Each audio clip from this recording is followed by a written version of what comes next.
1. Welcome to Made for More Living. One small step for man. With Johnny Jennings. Kick the tires and light the fires, Big Daddy. The fastest and most exciting hour of news, events, and real estate in Northern California. And this is a fact that was proved. Powered by EXP Realty. Online at madeformoreliving.com. Does everybody know what time it is? Get ready. Here we go. Do you hate taxes? Do you wish there was a way that you could just maybe pay a little bit when selling a property? Well, guess what? You are in for a treat today. We have Donalee Ham with Asset Preservation, and she is going to be talking about 1031 exchanges. Welcome to the show, Donalee. Thanks so much for having me. I'm glad to be here. Yeah, so 1031 exchanges, this is a term people throw out on TikTok, on Instagram.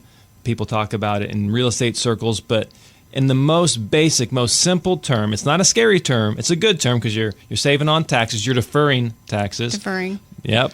Asterisk, right. Deferring. The key is always defer. It's not going to go away, right? Nope, you're not avoiding. You're deferring.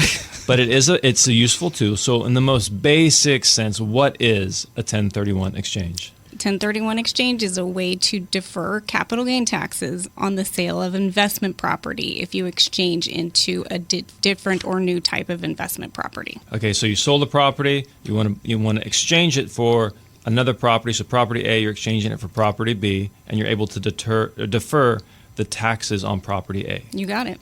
Awesome. And so, but this isn't just for residential property, right? Nope. A lot of people think it's for billionaires or millionaires, like uber rich people, but it is for anybody that owns any type of real property that they use as an investment property. So, your usual person that owns an investment property like a rental property, or somebody that owns a multi-million-dollar commercial a commercial building. Sure. So you actually had a great story. So there's a large range about a feed store. You mind sharing the feed story? Sure. So we had an investor client that owned a feed store in Colorado. They'd owned it for, a long time, maybe 20 years or so, and were kind of busting at the seams, so to speak. They wanted to continue to grow their business, but they didn't have any room to continue to do that. So they found a new location that they wanted to move into, but didn't want to pay the capital gain taxes on what they were selling, which would have been extensive given the amount of time that they had owned that building. So what are we talking about, like in terms of dollars? I think it probably would have been north of about $100,000 in capital gain taxes. So just money off the top straight to the government. Yep, money off the top straight to the government. So they did a 1031 exchange. They exchanged out of that feed store, out of that property, moved their business to a much larger property. The $100,000 that they would have paid in capital gain taxes, they were able to use that as more of a down payment on the new property. So basically increased their buying power, took on less of a loan, and were able to continue to grow and expand their business. Awesome. And so you just casually threw out there in Colorado. So what area, what's your geographic servicing area like? Where do you work? We're a national 1031 exchange company, so we're doing this in all 50 states. And if you are one of those lucky people that own property internationally, we can even handle international exchanges. Interesting. So they actually have, is it anywhere in the globe, or is it like places like Puerto Rico where you do exchanges? There are a couple of countries that are considered U.S. property. So you can exchange U.S. property for U.S. property, or international property for international property. So if you own property in Mexico and you want to buy an investment property in Paris, you can do that. So it's global. They can be tricky, but it can be done most of the time. Or you can exchange U.S. property for U.S. property. And that's like Guam, the U.S. Mariana Islands, and I think Puerto Rico. Yeah, I would guess Puerto Rico. Right? You'd hope so. I had a question about the that feed store you were talking about. You talked about they got to keep that extra $100,000 towards the down payment and everything towards a new property. And you also said that this is a deferral of taxes. So when ultimately does the government get paid? Can they just keep transferring and getting new property, or how does that process work for a company like that? Yeah, so they can continue to exchange over and over. So if they want to, let's say 10 years down the road, they've expanded, they need to expand again, or let's say they just want to get out of the feed store business altogether and they want to diversify their investments further, they can continue to exchange over and over and continue to defer. If at some point they decide they just don't want to be investment property owners anymore and they decide to sell, then they would pay their taxes at that point. If they continue to exchange and then they pass away, that's when the taxes would go away. But studies have been done that 80% of people end up paying their taxes at some point in their life. They eventually cash out. They do eventually cash out. So. Okay, and there's no interest. It's not like there's a loan with the government. It's just sitting there, and the taxes have been deferred. Yep, there's no interest. There's no loan with the government. You're just putting off payment of the taxes. So when you purchase a property, that is the basis in the property. Instead of getting a new, much higher basis in the new property, that low basis in the property that you sold is carrying over into the new property. And so that's how that capital gain is being deferred. So you're just carrying over a low basis into the next property. So the longer somebody has a 1031, when you factor in inflation and the fact that there's no interest or payment on this, arguably the less their tax bill is really going down, because 10 grand 30 years ago is a way different 10 grand than $10,000 today. So if they did a 1031 a while ago, they may still, that those taxes were deferred, but really in today's dollars, it's much smaller. Is that correct? The tax bill would not go down. Yeah. It's going, their tax bill is invariably going to get higher. Okay. Because they're putting off paying their taxes. Okay. So, if you have a $100,000 taxable gain today, and you put off paying that for 10 years, and then you have gain on top of that new property, let's say there's, another $20,000 gain on that new property, you sell that, you're going to have a $120,000 gain that you're going to pay when you sell that new property. So again, it's not avoidance. You're not reducing your tax liability. You're just putting off payment of that tax liability. Yeah, totally get it. But I'm probably doing a horrible job of explaining it. But the longer you wait to pay the taxes, as long as inflation continues, the value of that tax burden is technically, like, the number's not changing, but the value's changing. Yeah, time value money. Yeah, exactly. So the $120,000 that they owe in 2024 is going to be drastic. I mean, it'll be the same 120,000, but in 2020 or 2034, it's like, oh, well, that's about the cost of a car now. Yeah, that's the Honda Civic. There we True, go. but the value of that property is also going to go up significantly as well. So being able to use that $100,000 that you would have otherwise paid the government to purchase that investment property, that's going to give you tax cash flow over that period of time. Also, that's going to create a great deal of value for you, is going to probably be more beneficial than paying your taxes now. Absolutely. So absolutely. Yeah, that makes sense. And then, but this isn't just for feed stores. You said it's for all types of real property. Can you give us some other examples of, like, things that you commonly run into that people use 1031s for? Yeah, so commonly we see a lot of residential properties. So you have a rental single family, let's look at a single family residence. Those are really popular right now. People are buying up single family residences to rent them out. So that's a big chunk of business for us. But we also see a lot of people selling a single family residence that they've been renting out for a lot of years and wanting to diversify into, maybe they want to buy multiple single family residences, or they want to get into multifamily residence. That's a really great way of increasing cash flow. Or maybe they want to get into more passive investments, like UPREITs or REITs or Delaware statutory trusts.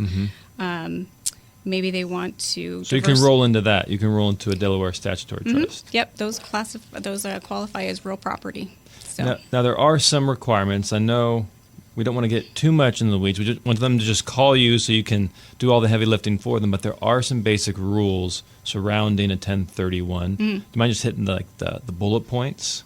Sure. So the first bullet point is that you have to be selling real property that you held for investment. So it can't be anything that you live in. It can't be anything that you're flipping or that you're holding just for the purpose of reselling. And on that question, so like if I have a home and like I get married, whatever I have, and I move in with my future wife, and now my house is Do you have available. plans? Are we talking like hypothetical or just... Theoretically, at some point.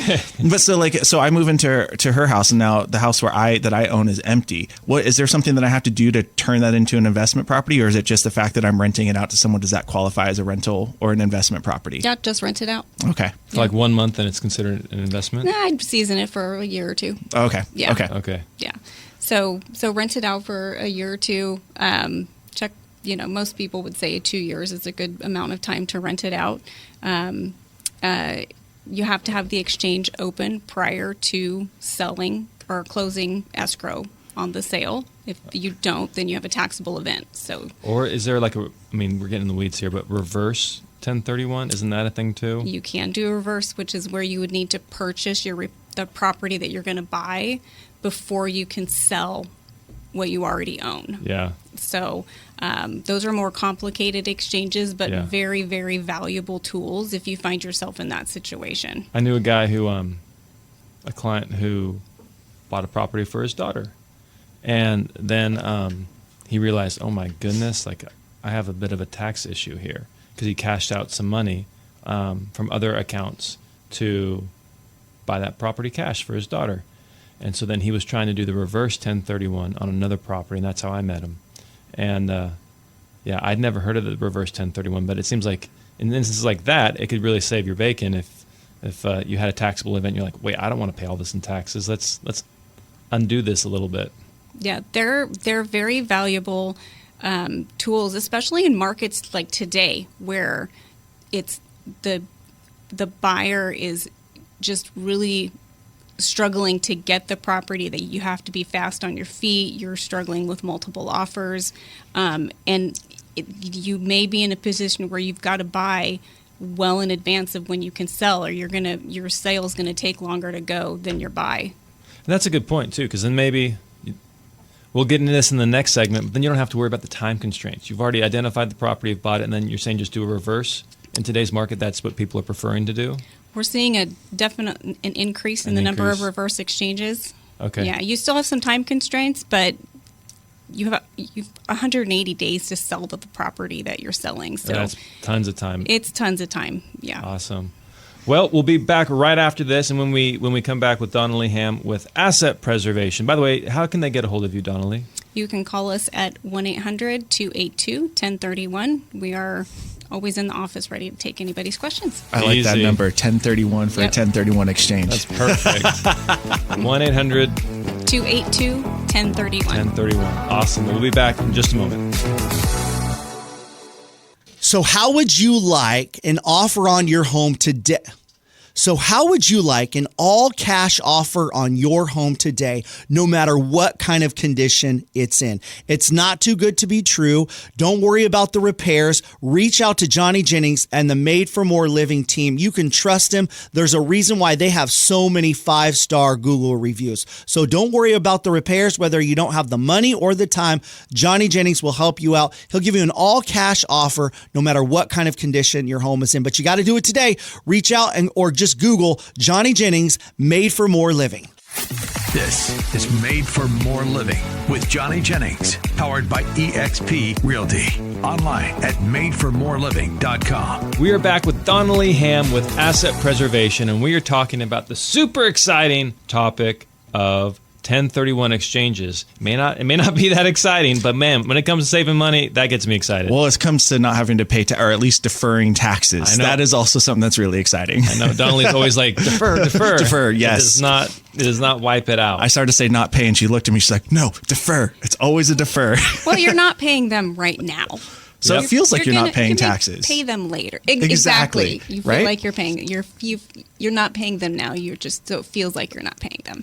So, and there's actually ways. I think you mentioned to reduce it, not necessarily reduce it, but they never go away. The taxes as well. The whole wall analogy. Yeah. So we've had several clients over the years who will ask us, hey, what if I want to eventually move into this property and make this my primary residence? Can I do that? And the answer is always sure. I had this one client call and say, hey, I'm getting close to retirement age. What we'd really like to do is purchase our forever home and rent it out for a couple of years. And then when we're actually really ready to retire and call it quits and live the good retirement life, move into that property. That's smart. Totally. Very smart investment, very smart estate planning plan. And I said, yeah, you can absolutely do that. So they bought it, they rented it out for a couple of years, and then they moved into it. And the way that can, if they decided to sell it later down the road, can reduce their tax liability is, let's say they owned it for 10 years and they lived in it for 8, they rented it for 2 years, they lived in it for 8 years. They can take, if they were still married, they could take that Section 121 primary residence capital gain exclusion on 80% of the gain on that property. Wow. So they're going to pay 20% because for 20% of the time they lived there, it qualified as an investment property. But for 80% of the time they lived there, it qualified as their primary residence. So Got it. The longer they live there, more gain they can exclude. But that's one way that you could reduce the capital gain on an investment property. And if you're listening to this and you think, okay, great, maybe if I stay in it long enough, it'll go down to zero. It's that classic analogy of if you walk halfway to a wall and you walk halfway and then you walk halfway and then you walk halfway, like you'll never technically be touching the wall. So the longer you're in the home, you're technically reducing that tax burden, but you'll never completely eliminate it. Is that correct? Correct. I mean, at some point it may feel like you're paying $0, but it's still going to be something. Okay. And so it seems like this is a very complicated process. We started talking a little bit about the timelines. Do you mind just giving us a quick, brief overview of the process? Yeah. So you open your exchange once you get into escrow on the property that you're selling. Okay. The sale closes. That day starts your 1031 exchange. You have 180 days from that point to complete your exchange and close and take title to the property that you're going to exchange into. And you have to identify that property within the first 45 days of that 180 days. So wow. Total of 180 days, you have 45 days to identify what you're going to purchase. Okay. That seems a little fast. It is. Yeah, it can be. That's the tight timeline that people have a problem with. And people very commonly call and complain to us about it, and we have to tell them that the IRS is not flexible with these timelines. They're not extended unless there's a federal disaster, and they do not care about market conditions. Gosh, yeah. I've seen this. I have this shirt at home. It says defund the IRS. So it's like, hey, don't shoot the messenger. It's the IRS that's causing this problem. Right. The IRS can be so difficult. I mean, because you're talking about getting closer and closer to the wall, and it was like the only two things in life, death and taxes. Yep. If not one, the other for sure. Job security for the government. Exactly. Yep. So it's a simple process. You just have to be in escrow, identify the next property in 45 days, and then they give you, whatever the math is, a total of 180 days to close on the next property. But if somebody's never done this before and they don't know what they're doing, do you often run into people who are maybe given bad advice or maybe have worked with a different company that has not helped them, and you have to kind of pick up the pieces? Yeah, I talk to people every day that are calling in either because they have never done a 1031 exchange. Wait, how do they before. call in? What's that phone number again? 1-800-282-1031. All right, you got it. Call us all day long. We'll answer the phone. Okay. So I talk to people all day long that either have never done a 1031 exchange, so they're calling with no information, no idea what's going on, or they're on their second or third or fourth call, and they're just trying to get some answers about what the rules are. They've done some research on the internet. Maybe they've called a couple of other companies, but they're just not really sure on what the rules are. And I'll spend 15, 20, 30 minutes talking with them, just answering all of their questions, going over the process from step 1 through step 15, just whatever it takes to get them to the point where they feel comfortable with how to get from the property that they're selling to the property that they're purchasing. That's very different from my understanding about how other asset, management companies work. Normally you start with like the lower person on the totem pole, like the person receiving the calls, and you got to work your way up. Press 1 for this, transfer you to this, and you're in this like call tree. But it seems like they're starting at the top with your company. Yes, they are. So when they call the 800-282-1031 number, they're still going to get an auto attendant. They're going to press 2, which is to get questions answered or to open a new exchange. That option is going to take them to me. I'm Asset Preservation's Chief Operating Officer. It's going to get them to Javier Vandestieg, our president, Bob Shart, our vice president, Aaron Riley, counsel. So it's going to get them to the top people in our organization, because we want to make sure that our clients are getting the best and the best information at the very beginning of their transaction. And then once they open an exchange with us, they're getting a dedicated exchange counselor for the duration of their exchange. They're going to work with an Anna Marty or a Christina Bean or Chris Neese or Ryan Thomas, and they're going to become their person. Mm-hmm. They're going to develop a relationship with them. Anna is going to know everything about their exchange and their transactions from start to finish, and they're going to have their direct phone number, their email, and they're going to get a very one-on-one personal service from that like exchange counselor. White glove concierge type of a service. That's what we're going for. Rather than pass it around and it's an assembly line of people and you don't know who to talk to about what, you have that dedicated. What's the term you used? Exchange counselor. That dedicated exchange counselor. Yep. That's awesome. And so, if somebody's thinking about doing a 1031, what are some common pitfalls or some advice that you would give to somebody who's looking to maybe perform one of these?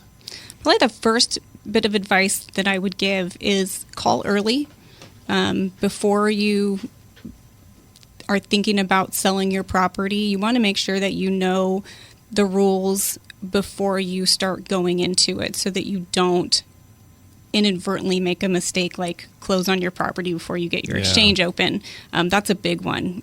I take calls like that a couple times a week where people say, I just closed. Can I do a 1031 exchange? The answer is no. There's Sorry, no way around it's too that. late. Nope. Once my you've gosh. closed, you've created that taxable event, and there's no way to undo that. Short of undoing the closing, which in my 20 years with asset preservation, I've seen that happen maybe twice. Twice. Out of how many transactions would you say? We do about 10,000 transactions a year. Wow. So you're saying if you're even thinking about doing a 1031 exchange before you even start the process of selling, call and start and know what you need to do so you don't get stuck paying a tax bill. Absolutely. What does the call cost? Like, do they have to pay a retainer fee to speak with you? No, or it's free consultation. Free consultation, get the information, and then move forward. Absolutely. Love it. And so that's the number one thing. What's something else that people run into besides reaching out to you up front?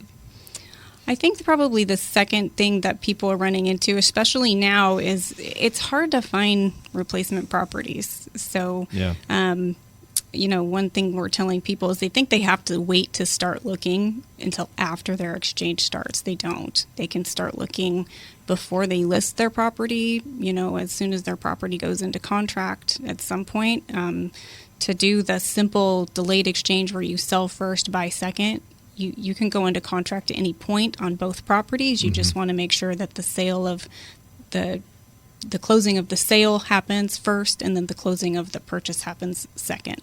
How close does that have to be? Could it be like you record in the morning on the sale and record in the afternoon on the purchase? Yeah, it could be same day. So we have, I had a client who had thought he had his relinquished property, which is the property that he's selling, and the replacement property. He thought that he had those a week apart, and the relinquished property closing got delayed almost a week. Whoa. And he was freaking out a bit, understandably, because all of a sudden he thought he was either going to have to switch into a reverse exchange or that it wasn't going to work out at all, because he was concerned about whether or not he was going to be able to come up with funds to purchase the replacement property if he had to do the reverse exchange. And I explained to him, hey, if you can get these to close on the same day, we can make that happen. Nice. So, even same day closings, that's doable. So that's almost what I would not necessarily same day, but that's kind of what I would encourage clients to do is, hey, let's sell this property, let's find this next property, and not do a concurrent close, but let's make this as seamless as possible. Because, man, it just seems so stressful. Like, if you have 45 days, that is, now you feel pressured into making a bad decision potentially on that replacement property. Yeah, I think people that have an idea of the direction that they're going to go, kind of going into the whole thing, feel less stressed out than when they go into it having no idea what they're doing. So see step one, Right. call Donalee. Yeah. Yeah. But the other way to look at it is, even if you have no idea what you're doing, not calling and choosing not to set up an exchange gives you no option to exchange.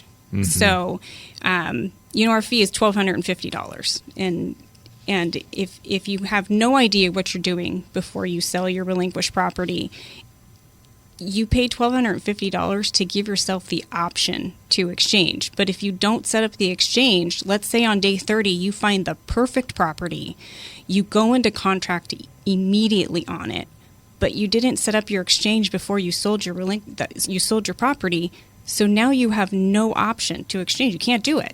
Interesting. So that $1,250 is that due regardless of whether or not the property, like when does somebody pay the $1,250? When their sale closes. So let's say they decide, hey, I'm not even going to do the 1031. The sale, can they back out, or are they still locked into that $1,250? It's a non-refundable fee. Okay, because you've performed the services. They just decided not to move forward. Yeah, exactly. But how much money are they? Do you have to know off the top of your head the average amount of money they're deferring by doing a 1031, by paying that small $1,250 fee? I mean, that's less than a trust. That's very nominal. Yeah, I mean, it's an extremely nominal fee for what they're going to not pay in taxes. Yeah. I mean, most of our clients are deferring tens of thousands of dollars in taxes. Yep. So. Yeah, so definitely the 10x rule on that. You're getting more than 10x return on your money there. Absolutely. Wonderful. Well, thank you so much for being on the show, Donalee. One last time, what's the best way for them to reach out to you? Give us a call, 800-282-1031. All right. Well, thank you so much, and we hope to have you back soon. Thanks so much for having me, guys. Anytime. Awesome. There's a reason why they have so many 5-star Google reviews, why they are number one in all of Sacramento. It's because they get the most money for their clients in the shortest amount of time. So if you're looking to sell your home, we can't recommend anyone better than Johnny Jennings and the Made for More real estate team. So all you got to do, if you're interested in selling your home, you just want a quick meeting with Johnny to see what he can do for your family, Google Johnny Jennings, the Made for More living team. This is Made for More Living with Johnny Jennings, powered by eXp Realty. Online at madeformoreliving.com. Mike, that was a great segment with Donalee Ham with asset preservation, wasn't it? Yeah, learning so much about 1031. I see it on TikTok or whatever else all the time. You're like, what does that actually mean? Yeah, it makes you sound like a doctor, so professional. Right. 1031 exchange, but I mean, it blew me away that you can use the 1031 for other properties. I thought it had to be a single family home for a single family home or a multifamily home for but she talked about exchanging a feed store for a multifamily property. Like, anyways, if you didn't get a chance to hear it, go back and listen to Donalee's segment. But what we're going to talk about now is buying a house. You mentioned you have a friend or a family member who's considering buying a home. Yeah, they're looking to upgrade to get a little bit more space, which is great for them. But it's been over. And they're staying in California. They are staying in California, that's a rarity. which is crazy. I know. Yeah. But what is it? It was over 13 years ago that I bought my house, and it was kind of like a simple. I just bought it from grandma and grandpa, so it didn't even go on the market or anything. But he's looking into doing all this stuff, but he's also looking to buy $100,000 truck, and he's looking to do all this other stuff. And so I'm just thinking to myself, like, I'm not an expert. I know someone who is. I know Johnny, but what are the things, like, if you're looking to get into buying a home, that you should be keeping in mind so that way you look good with lenders and everything else? Well, yeah. So the first step is, depending on your financial situation, some people can do it, but I would speak with a real estate agent first. Okay. Like, it doesn't cost anything. Talk to the real estate agent, and but most people, that's where they get hung up on. They're like, well, yeah, I need to talk to a real estate agent, but how do I know what real estate agent to talk to? Yes. If I'm in the Trader Joe's parking lot, I can throw a rock and hit 5 of them. So how do I know which of those 5 is the realtor to talk to? Yeah. And so what we recommend is you go ahead, you can interview multiple ones, but essentially what you're looking for is you're looking for somebody who has a strong track record of success. How do you know their track record of success? You can go on homes.com. Homes.com will tell you how many homes those people are selling approximately. It's not perfect, okay, but it's a good approximation. And just look up their reviews. If they have Zillow, most agents should have Google reviews. If they have Yelp reviews, take that with a grain of salt because Yelp's kind of a it just depends. Someone can get mad at you and start doing, and I've seen that before. Well, Yelp just they'll take your reviews down if you're not paying them. Oh, really? Yeah. Oh, I didn't know that. So if you're not actively marketing with Yelp, they will remove your reviews. Oh, that's lame. Yeah. So the authenticity of the platform is a little questionable. So just keep that in mind with Yelp. But so how many homes have they sold or helped people buy recently? Okay. Because homes will actually break it down between purchases and sales. And then what do people have to say after working with them? And then that will kind of help you weed through the good agents and the bad agents. What blew me away is I just heard the stat the other day. Fewer than 98% of agents are selling 1.5 homes a month or less. Wow. 1.5. That's 98. That's the national average. And so there's a 98% chance when you throw that rock and hit those realtors that there's a 98% chance that they're selling less than 2 homes a month. And if they're selling less than 2 homes a month, how are they a market expert? Correct. Like, do you want the surgeon who does a surgery once a month or once every quarter, or do you want the surgeon who's doing 10, 15, 20 surgeries a week? Yeah. Well, and something that you said too, because you talked about maybe like interviewing different real estate agents. Like, what are some like maybe red flags or something? It's like, oh, so when I'm talking to them, they said X, Y, and Z, or they did X, Y, and Z. That's like, oh, run away, run to the hills, hair on fire. Like, don't get do that. Basically, if you're asking questions and they don't know the answers. Okay. So if you're like, hey, what would be the next step? Hey, what's the market doing? What's the average sales price to list price in this community that I'm looking at? Things like that. If they're not able to, like, what's your average sales? If you're looking to sell a home, what's your average sales price to list price? How's that compare to the industry average? If they don't know simple answers to those common metrics in their business, then one, they're either not paying attention to it, which they may lack some attention to detail, or two, the numbers aren't there for them to even track.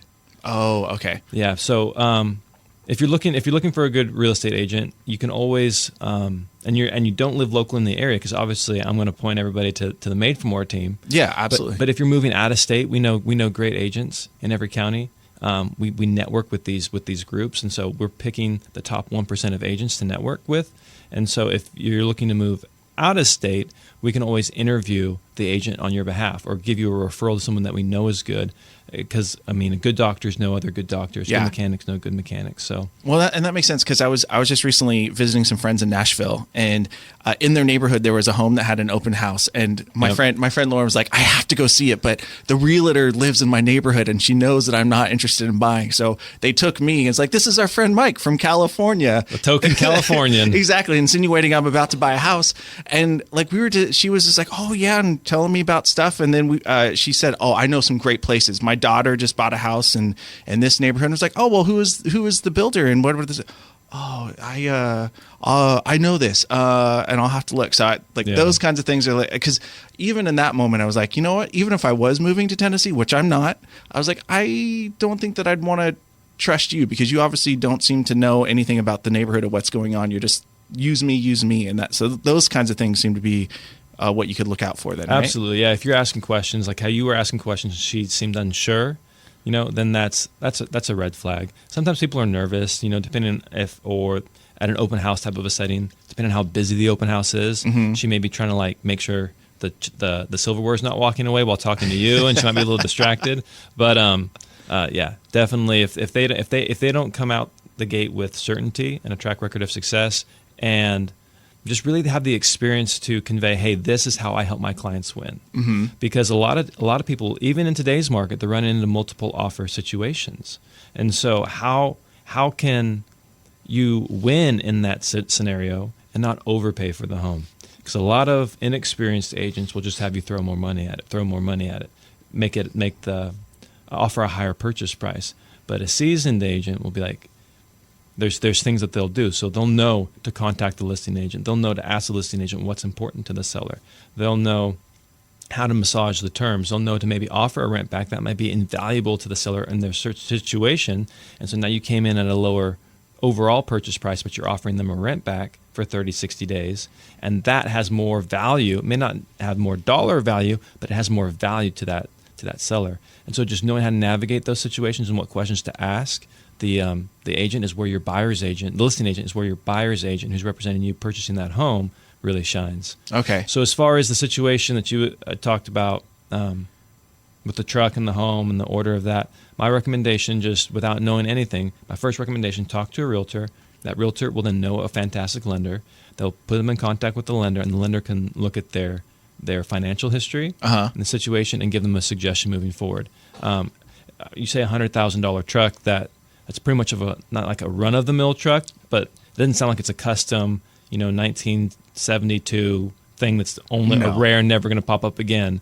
Right. So it's not like he's losing any opportunity here by taking, and it takes 5 minutes to talk to the realtor, 5 minutes to talk to the LO, to the loan officer, and then depending on how long it takes you to get your docs in, you can get pre-approved in 24, 48 hours. Wow! So it's not like this long, drawn-out, painful month-long process to get some good information to make the right decision for you and your family. But so if you get pre-approved and I assume that's obviously something you can use to go purchase a home and go through and submit things. But is there anything that you can do that can sort of mess up your pre-approval that you're maybe not expecting? It's like, oh, well, I was pre-approved for $500,000 and then I went and did X, Y, and Z. And it's like, well, not anymore. Yeah. So the main things that we tell our clients not to do is don't buy jewelry, furniture, like TVs, anything. Don't just defer any big purchases, cars, trucks. Right.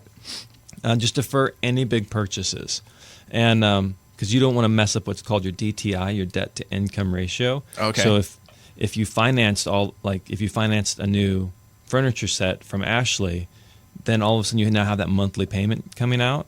That's going to show up on your debt to income, and that may mess up how much you can qualify for. And if you're already in escrow and now you can no longer qualify for the home that you're in escrow for, that's a painful place to be. Oh man, because you're so close. It's like I almost got the keys and now I can't get the keys. I don't know how he did it, but the most extreme example I can think of is there was this guy buying this house with another realtor. He's a dear friend, and they were using JJ Mack with American Pacific Mortgage to do the loan.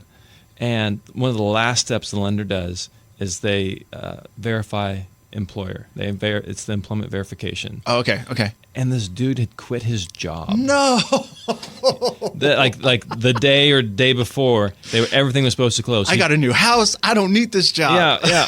So my wife can carry me, and it's like maybe, but that's not what the loan was, designed around. And so I don't know how he got it done, but JJ was able to get it closed and recorded, and that the buyer ended up getting the home. But that's another thing you don't want to do. You don't want to quit your job. It's like, blow this popsicle stand. I'm done. I've had enough. I'm done. 2 more days and get it done afterwards. Exactly. So you don't want to make any large purchases. You don't want to quit your job. Anything that's going to alter your financial situation, just wait. And escrows these days are typically like faster than, these aren't your grandpa's escrows. Right? People are used to like 30-day, kind of like what you hear historically. Like we're seeing stuff on average. This is not fast. This is average 21 days. 21 days? Yeah, so 3 weeks. So just wait 3 weeks. Wait 3 weeks to buy the furniture. Wait 3 weeks to get the truck. But it's going to be gone, Johnny. You don't understand. It's on sale today. Okay. Well, then buy it. Buy it. You can either have the house or you can have the furniture. Pick one. Yeah, get the furniture, put it out in your backyard because it won't fit in your little apartment or wherever it is. I know. You're going to have to get a storage facility. And then one day, when you can buy the house. Yep. So does that kind of help, like if you're looking to buy a home? Yeah, the things that you want to be looking out for, because those seem like silly mistakes that I'm not going to think of. I'm gonna because I remember when I was going through the process of buying my house, I was at IKEA because I was 24 at the time, so I'm like I cheap furniture, but I was like I'm going to get this for the house and I'm going to do this, and I'm thankful that I did not buy anything before and mess all that up. Yeah, and a good agent will also advise you, hey, ahead of time. Don't make any changes. A lot of people will be buying rings, because they're getting married and they're buying the house together, and so they're going to, do that. And so, anyway, just defer any big things. But if people are listening, the biggest thing that I would say that is going to make or break a pleasant real estate transaction is honestly the real estate agent. Yeah. There's a lot of talk right now about, hey, are buyer agents going away? And that's an absolute like false. That is not at all even close to the realm of possibility of what's going to happen, because a good agent can negotiate for you. They know what's normal in the market. They know to help you win. They have good vendors. They know good lenders. They know good escrow companies, reputable, title and escrow people.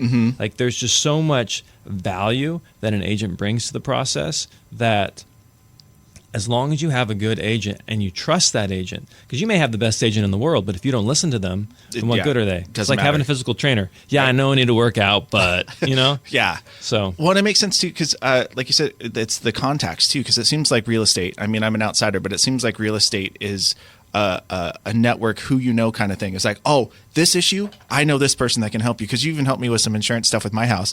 I was trying to find flood insurance. You're like, I know not one guy, I know 3 guys, and you sent all that information. We were able to get it worked out. So that seems like really important to have someone who's active and doing everything when you're looking for a real estate agent, like your contacts, and like you said, having that professionalism of like, don't worry, I know this sounds scary, but I do this all the time. Yeah, this is my day job. So I think we just ran the numbers, and on average, we're selling a home every 3 days. Wow. So most people, or helping somebody buy or sell a home, right? Yeah. So most people, they do this process every 10 days, or excuse me, every 7 to 10 years. Yes. And a lot has changed, like the how the marketing works. The real estate landscape has changed in 10 years.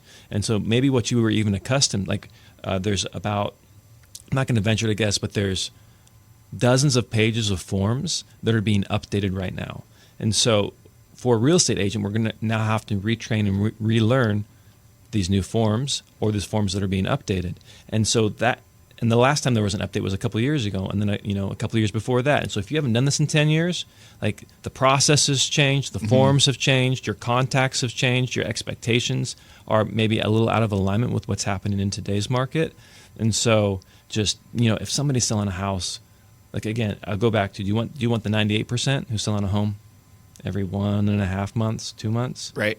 Or do you want somebody who's like knocking them down multiple homes a week, that has the experience and the context to get you not only the best deal, but get you across the finish line? Well, and it seems like the person obviously selling more often is going to have the resources to get you the most. If you're selling the most for your home, or if you're buying, get you the best for your price. Yeah. So if you're wanting to reach out to us, you can always just Google "Made for More Realty," or just type in the search bar madeformorerealty.com. We'll be back after a short break. So how would you like an offer on your home today? So how would you like an all-cash offer on your home today, no matter what kind of condition it's in? It's not too good to be true. Don't worry about the repairs. Reach out to Johnny Jennings and the Made for More Living team. You can trust him. There's a reason why they have so many 5-star Google reviews. So don't worry about the repairs, whether you don't have the money or the time. Johnny Jennings will help you out. He'll give you an all-cash offer, no matter what kind of condition your home is in. But you got to do it today. Reach out or just Google Johnny Jennings, Made for More Living. This is Made for More Living with Johnny Jennings, powered by eXp Realty. Online at madeformoreliving.com. So I'm listening to a book right now, listening Audible. Okay. Do you Audible at all? Or? Yes, I do. I love getting to listen to books, because then I can multitask, but then I have to go back and it's like, what did they say in that chapter? Yes. What type of books? I like to listen to a lot of like fiction sort of books, just to sort of escape a little bit from everything that's going on in the world. It's like TV, but you're reading. Exactly. Listening. I like to listen. Or listening. My whole job is listening, so I might as well listen to books too. That makes sense. Well, I was reading this book, or listening to this book, Doors Open When You Knock, and it's by a guy named Stephen Ross. Stephen came and spoke at our realtor huddle that we do every single week up in Roseville. Okay. For the local agents up there, or anybody that wants to come. Anybody's welcome. And it's always a lot of fun. There's typically 40 to 50 people in there, and we typically have fantastic speakers. This week was Stephen Ross. Are there donuts and coffee? There's food. The vendors will bring the food. There we go. Last week, who was it? Jen Finley with Good Life Inspections. Okay. She brought like this most delicious, like there was fancy cheeses and meats and pastries, and like I honestly think people came just for the food. But I would be there just for the food. But if they came for the food, they also got to listen to Stephen Ross. And what his claim to fame is he has knocked on over 125,000 doors. Wow. Yeah. That's crazy. That's like the whole city of Roseville just knocked on their door. So he's not local. He started in Southern California, and he lives either in Denver or somewhere in Colorado. Okay. And but between his career, he's knocked over 125,000 doors. Wow. And he was just sharing his experiences and things that he's learned during that process. And in the book, Doors Open When You Knock, he wrote it. He also reads it on Audible, so it's cool to kind of hear his voice. I love when authors do that. Me too. And so when I'm listening to Stephen Ross read his book, he had this quote, and it just snapped me. I was like, whoa, what? And he said, so many real estate agents leave the industry or quit the industry, but they don't leave the industry. So he said, so many agents quit the industry, but they don't leave the industry. And what he meant by that was there's a lot of people who have real estate licenses, but are not actively practicing. They may, do the onesie twosie for friends or family, it may be their side hustle. Like, hey, if I sell one house a year, that'll pay for a vacation. Oh, okay, I get it. So it's like this isn't my main gig. I took the test. I have my license. I can do it, but I'm not doing this on a regular basis. I have a state job. I'm a firefighter. I have something else. Wow. Right. That seems like intimidating to some degree, because I mean, hopefully, if you're trying to find a real estate agent or work with someone, it's like I think I want someone who has a little bit more experience to know what's going on to walk me down that road. You'd think, but a lot of people believe that we're all the same. They think, real estate agent A is the same as real estate agent B and C and so on. And I was actually on a phone call the other day. A person called in. They Googled us. They saw all of our 5-star reviews on Google. So she just typed in like "made for more realty," and she saw all these reviews. And so she said, "I want to talk to these people." So she called in. I answered the phone, and she mentioned that she was interviewing real estate agents. And I said, "Okay, great. What is it you're looking for?" She's like, "I want to net the most money on the sale of my home, so I want to pay the least amount of commissions." I said, "Okay." That doesn't always go hand. Are you aware that doesn't always go hand in hand? Yeah. And she said, "Well, I don't understand. You guys are all the same." And I said, "Sometimes, but let me ask you this: have you interviewed any agents so far to sell your home?" And she said, "Yeah, I've interviewed one." I said, "Great. So with that one agent, did they do any radio advertising for you?" She's like, "No." I was like, "Oh, okay. That's odd. We do that." Yeah. Do they have 5 full-time employees that are like proactively calling through the community and calling a database of over 15,000 people, to find you a buyer rather than just passively wait for their phone to ring? And she's like, no, they don't do that. Oh, okay, great. Well, then they must have a Bay Area buyer marketing plan where they, through geotargeting or geofencing and retargeting, reach out to people in the Bay who are looking to move to your community. They at least mentioned that, didn't they? And she's like, no, they didn't. I said, okay, well, sounds like we need to meet in person and go over a plan, because not all agents are made the same. No, they don't have the skills. They aren't thinking about that, because it's like if you're a one-man shop, if you're just Joe Blow who's a state worker and is like, oh, I do this on the side, you're not going to have the time and the resources to do all the stuff that you guys are doing at Made for More. Exactly. And so you had a good point there, Mike, is if you are a solo agent, like, you have to make sure that the sign gets installed. You have to make sure that the photos are taken. You have to manage the escrow. You have to return phone calls from showings. You have to negotiate. And then while you're doing all this, if this is your living, if this is your livelihood, you have to be looking for other people to help buy or sell a house, so that you can, get paid, 30, 60, 90 days from now. Yeah. That one client is not going to have your full undivided attention. And so when you have all these plates spinning, it's really hard to do a good job for your clients if you are the solo agent. And so that's why, Val and I realized a long time ago, and Tom realized even before us, Tom Daves realized, hey, it takes a village to see this transaction through. I mean, think about something as simple as a chiropractor. Mm-hmm. Like, is the chiropractor running the ads? Is the chiropractor greeting you when you walk in? Is he then walking you back to the room, right, and then doing like the little vital checkup, the initial checkup, and then is he the one then adjusting you, and then is he the one walking you back out and rescheduling? Just swipe your card and it's like swipe out your card and do the follow up, right? Schedule your next appointment. No, he is there. He has a team. Even something as simple as a chiropractor has a team. Yeah. And so in a real estate process, this is something that takes 30, 45 days, 90 days from the moment you say, hey, let's start, to the moment you're getting, like, you're moving into the home, or you're getting that cash from the sale. Like, it's a long tail sale.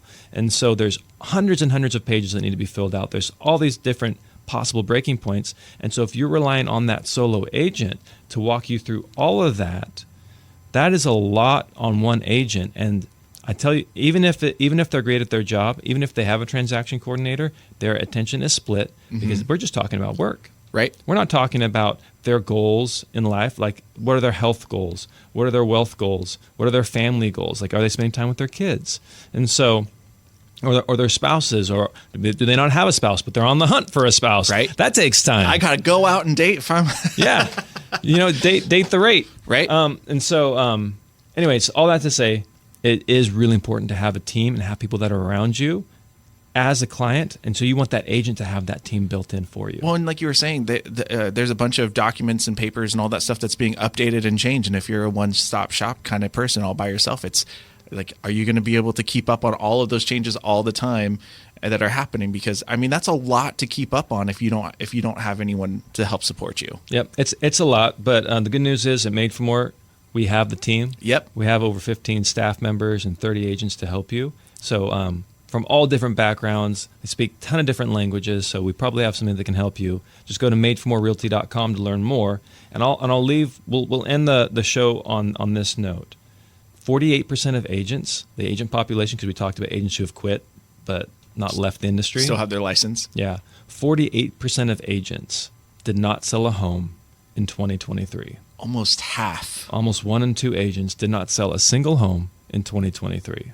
Wow. So, if you're at a function and there's 4 realtors there, odds are 2 of them did not sell a house, not for 12 months in the entire year of 2023. Yeah, and so, and then so just keep that in mind, that not all agents are created equal.